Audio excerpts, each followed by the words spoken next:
মধ্যপ্রাচ্যে সংঘাতময় পরিস্থিতিতে তুরস্কের মাথাব্যথার কারণ কুর্দিরা।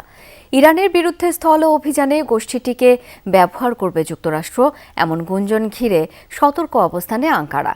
ট্রাম্প প্রশাসন কুর্দি বাহিনীকে যুক্ত করতে চায় না বলে আশ্বস্ত করলেও নিশ্চিত করেনি তেল আবিব। তাই শঙ্কামুক্ত হতে পারছে না তুরস্ক।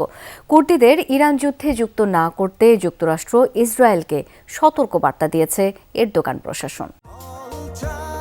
স্বাস্থ্যকর অল টাইম কেক, সব সময় অল টাইম হেলদি লাইফ।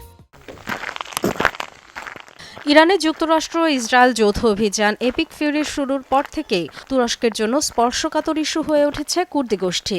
ইরানের পশ্চিম সীমান্তে কুর্দিদের ব্যবহার করা হচ্ছে বলে অভিযোগ রয়েছে তেহরানের।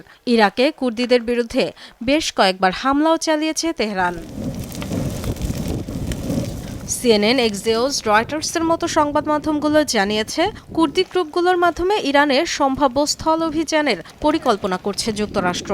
সে লক্ষ্যে যোগাযোগও শুরু করেছে দেশটির কেন্দ্রীয় গোয়েন্দা সংস্থা সিআইএ। অবশ্য এ কথা স্বীকার করেনি ওয়াশিংটন। বরং পররাষ্ট্রমন্ত্রী মার্কো রুবিও তুরস্ককে আশ্বস্ত করেছে এমন কোনো পরিকল্পনা নেই বলে। কুর্দিদের অস্ত্র দেয়া হবে না বলেও অঙ্গীকার করেন।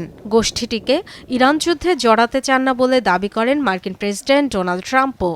সাংবাদিকদের প্রশ্নের জবাবে বলেন চলমান যুদ্ধকে আর জটিল করতে চান না তিনি। আমি কুর্দিদের অন্তর্ভুক্ত করতে চাই না, কুর্দিরা আহত হোক নিহত হোক চাই না। আমাদের ভালো সম্পর্ক রয়েছে, তারা যুক্ত হতে চায়, কিন্তু আমি বলেছি আমি চাই না।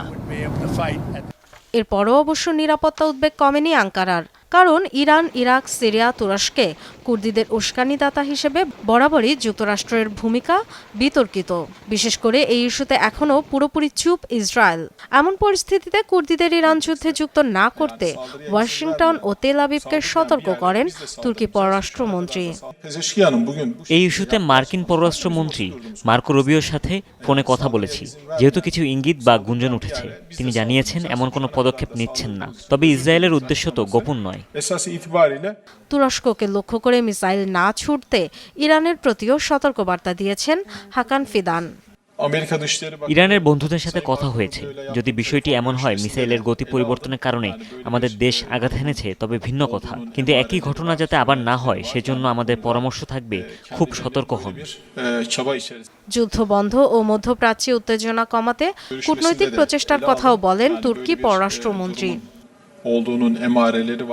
ডরথি তাস্ট্রিন, যমুনা নিউজ।